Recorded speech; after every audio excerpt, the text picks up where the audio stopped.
Hi guys, for today's video guys, mag site validation dahil meron guys for cycle 3 proposed sub project from Pamana.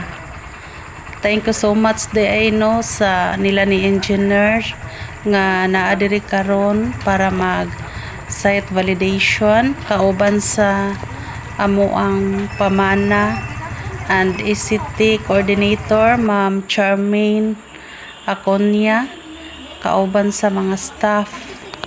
Daghang kay salamat ninyo ma'am, sir. Diring dapita guys nagsugod na mi og takos from proper ni siya guys. Padulong to ni siya sa Sitio Lanipga, amat-amat na siya guys.